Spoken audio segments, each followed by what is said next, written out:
Kovai Swadeshi expo and food carnival 2026 Kongu மண்டலமே அதிர காத்திருக்கும் பெருநிகழ்வு. பங்கேற்பாளர்கள் இந்திய நாட்டின் ஒப்பற்ற நிதியமைச்சர் மாண்புமிகு திருமதி நிர்மலா சீதாராமன், மத்திய வர்த்தகம் மற்றும் தொழில்துறை அமைச்சர் மாண்புமிகு திரு பியூஷ் கோயல், தமிழ்நாட்டின் சிறு குறு மற்றும் நடுத்தர தொழில்துறை அமைச்சர் மாண்புமிகு திரு மதன் ராஜா.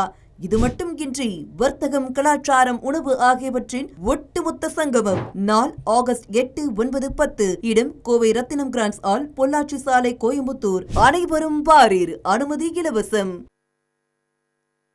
ஆயத்த ஆடை உற்பத்தி என்பது மொத்தமாக தமிழ்நாட்டில் இருக்கக்கூடிய ஜவுளி உற்பத்தி மற்றும் ஏற்றுமதி என்பது இந்திய அளவில் 28% நமது பங்களிப்பாக இருக்கிறது. அந்த வகையிலே திருப்பூரை பொறுத்தவரை இந்தியாவின் 68% பின்னலாடை ஏற்றுமதி என்பது திருப்பூரிலிருந்து தான் ஏற்றுமதியாகிறது.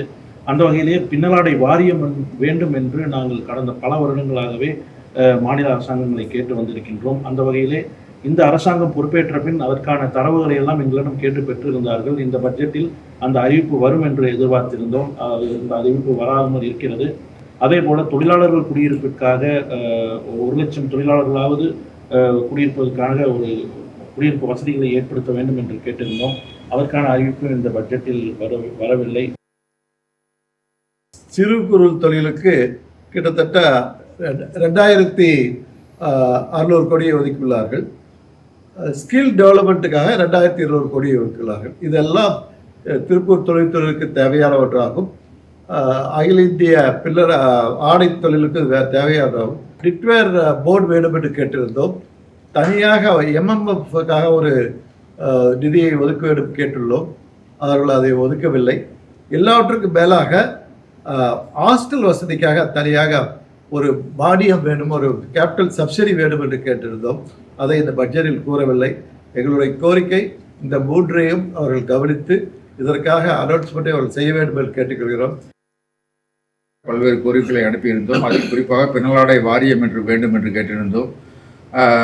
திருப்பூருக்கு அதாவது கோயம்புத்தூரில் உள்ள கொடிசியா போன்ற ஒரு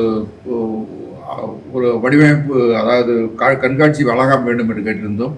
இவையெல்லாம் கண்டிப்பாக பரிசீலித்து அரசு வரும் காலங்களில் அறிவிக்கும் என்று எதிர்பார்க்கிறார். குறிப்பாக இன்று தமிழக அதாவது வரியில்லா வர்த்தக ஒப்பந்தம் கையெழுத்தானதுக்கு பிறகு பல நாடுகளில் கையெழுத்தானதுக்கு அப்புறம் திருப்பூருடைய ஏற்றுமதி வளர்ச்சியானது வருகின்ற 3-4 ஆண்டுகளிலேயே பல மடங்காக வளர வாய்ப்பு இருக்கிறது. எங்களுக்கு தற்போதுள்ள தொழிலாளர் பற்றாக்குறையை நிவர்த்தி செய்வதற்கு, குறிப்பாக மாநில அரசில் தொழிலாளர் தங்குவதற்கு வீடு மற்றும் தொழிலாளர் தங்குகின்ற குடியிருப்புகள் மாநில அரசின் சார்பாக ஒரு